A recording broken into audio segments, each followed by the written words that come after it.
Yo, what's up, everybody? Ryan the Mighty Quinn here, the cornerman underscore MMA. We got another fight look for us with UFC Vegas 79, back of the Apex. Love these fight cards. One of the major ones, obviously, the main event is fantastic with Rafael Fiziev versus Mateusz Gamrot.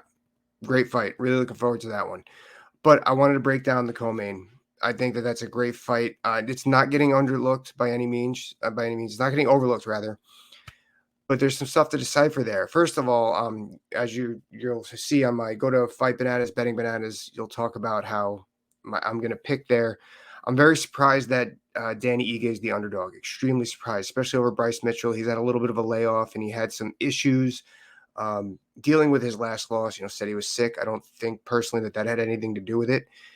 And I guess he's had some stuff going on with his girlfriend. Personally, I don't think that stuff in your outside life, for real fighters, that stuff doesn't bother you come fight time. When that cage door locks, like that's your comfort zone. This is what we do for a living.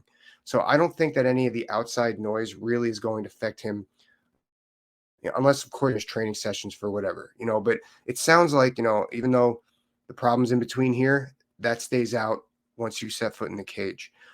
So I don't think that's the issue, but technically speaking, I think that this fight still favors Danny Ige.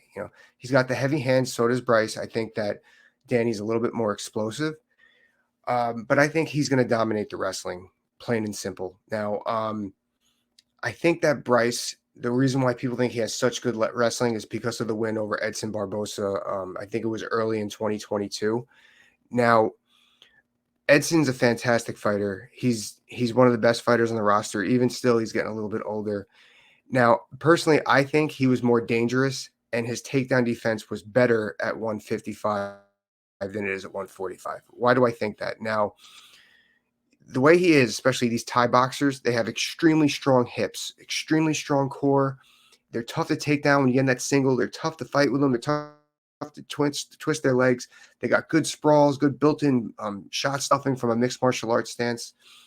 Now, when he dropped the weight, I feel he lost some of his muscle mass there, some of his strength and horsepower within that explosion within his hips. And I think that kind of hurt him down at 155 and made the takedowns a little bit more accessible when he came forward for Mitchell going into him. Now, that is why Bryce's takedowns look so great against Edson Barbosa. Now, against a true 45-pounder who's got the muscle mass, who's got the wrestling background, as well as the low center of gravity. He's a little bit shorter with Danny Ige. It's going to be tough to get underneath and make things happen with takedowns against somebody like that. I think that Danny's going to be able to stuff some takedowns and the sprawl and brawl tactics, come up with the heavy bombs, or he's going to be able to reshot, which is something that if you're not a natural wrestler, you don't really know how to do that well. It's very hard to learn.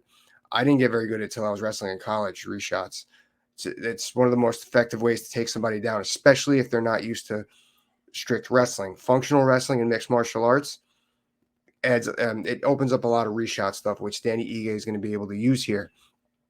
And I think overall, too, aside from Edson, I think that Danny's had the better strength of schedule, too. I think that he's seen a lot more of the diversity that Bryce experienced against Ilya Taporia that he didn't capitalize on, clearly.